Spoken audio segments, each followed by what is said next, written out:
Now that clients have identified their strong suits, they'll be better able to confidently plan for the steps toward a successful reentry. In this section, we'll examine worksheets designed to help individuals create specific plans to move forward.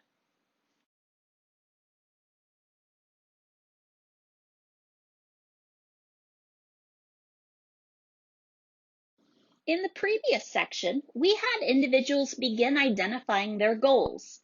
On page 10, we asked them to realistically examine those goals and identify any barriers or roadblocks to accomplishing them. This is not intended to discourage your clients, but rather to help them anticipate difficulties and prepare to overcome them. It's a great opportunity to begin identifying resources and supports, such as community partners who can assist with navigating these barriers.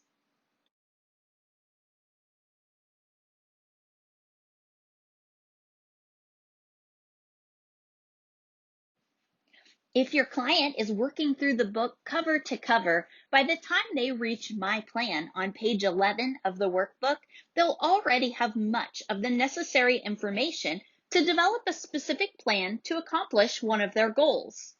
Encourage individuals to select 3 of the goals that they have identified and formulate a plan to make that goal a reality, using the strengths that they possess and recognizing and problem solving around potential barriers. Small steps are helpful as they allow individuals to see progress. Larger steps can lead individuals to feeling like they're not getting anywhere. Remind the client that steps can be adjusted as needed. It's not unusual for plans to be revised over time, especially for long-term goals.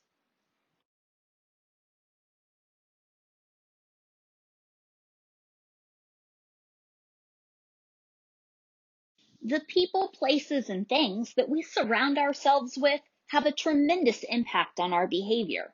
The influence worksheet on page 14 helps individuals categorize the individuals, locations, and items in their lives into positive, supportive classifications or negative, harmful classifications. Encourage individuals to consider how these people, places, and things can help or hinder them as they work towards their goals.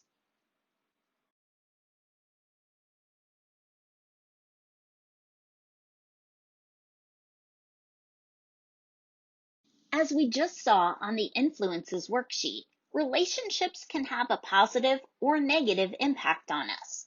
The relationships worksheet on page 15 helps individuals take a more in-depth look at current relationships in their lives, such as family, friends, romantic partners, coworkers, and neighbors.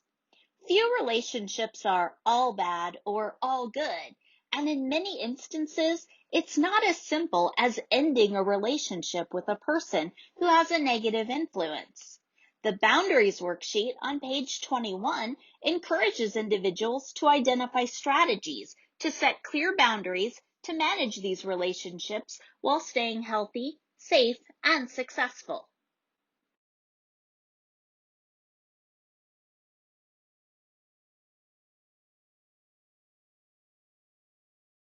Most returning citizens have concerns about relapse during reentry. These concerns extend beyond relapse related to drug and alcohol use to include relapse related to previous behaviors, attitudes, beliefs, or associations. In the relapse prevention worksheet on page 22, individuals can identify areas of possible relapse that they're concerned about. They can identify what it looks like when everything is going as it should and life is going great. For example, maintaining employment, enforcing boundaries with friends. They can also identify what it looks like when things are not going well and old behaviors have taken hold. For example, not sleeping well, financial struggles, or codependent behavior. Finally, individuals can identify the early warning signs or first indications that they might be heading for relapse, such as taking calls from a previous using buddy, starting to make excuses for their previous problem behaviors, or slipping away from new positive habits or behaviors. Having accountability partners and supports are critical to success staying the course. The role play activity on page 24 presents individuals with the chance to practice sharing these early warning signs with a positive ally in their life.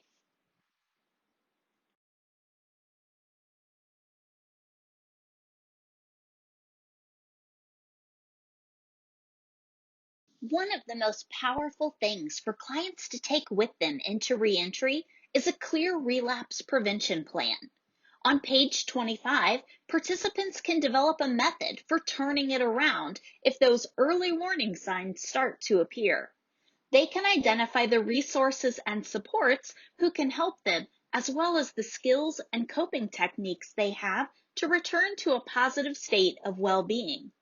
Just like the relapse prevention role play, the turn it around role play on page 27 affords individuals the opportunity to practice sharing their relapse prevention plan with a trusted ally or support person.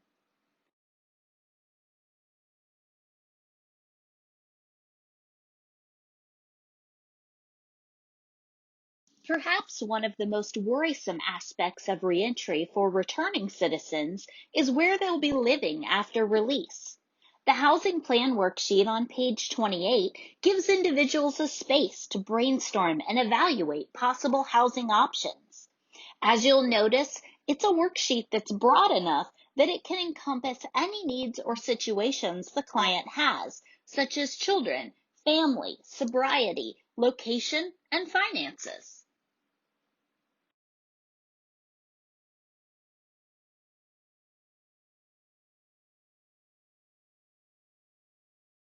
Returning citizens often have a long history of financial difficulties. Developing a budget is one way to assist with the management of financial resources and the identification of financial needs or gaps in resources.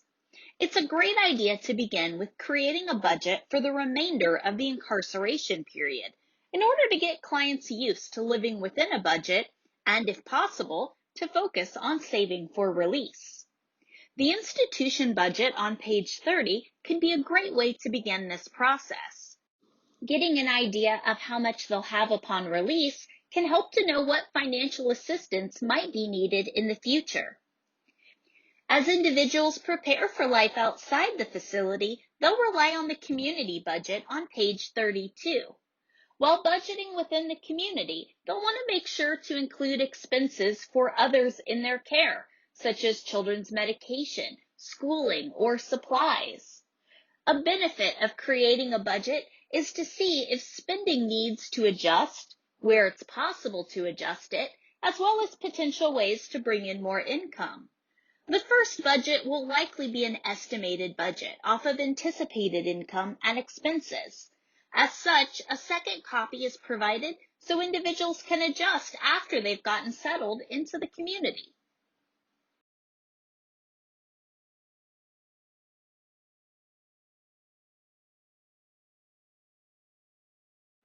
Reuniting with children is often the most exciting and anxiety-filled part of reentry for returning citizens. If your client will have a relationship with or be the primary caregiver for children under the age of 18, the parenting worksheet on page 34 will help to keep track of pertinent information regarding these children. This may take time, and the client may prefer to fill it out alongside the individual who's been caring for their children during their incarceration. This is a great opportunity for the individual to begin working with the children's current caretaker to begin establishing a reunification plan or visitation plan for release. Some individuals may desire to slowly take on more parenting responsibilities, while others may want a quicker pace for the transition.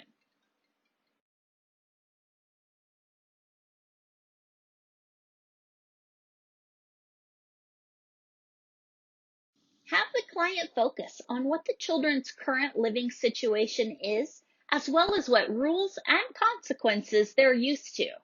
Consistency is a key to child rearing, and the client should want the reentry time to be as calm and smooth for the children as possible.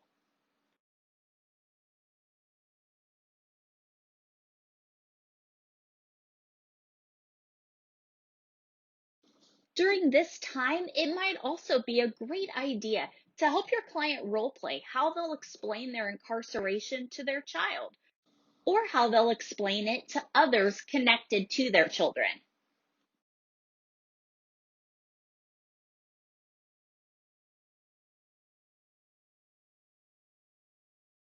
When thinking about the relationship with a co parent or caregiver, it can be beneficial to set some boundaries to keep everyone safe and successful during reentry and the transition of parenting roles. Encourage the client to see their co parent or child's caregiver as a partner and ally in this process. Patience and respect are key elements to success. And remember, the goal is always what's best for the children.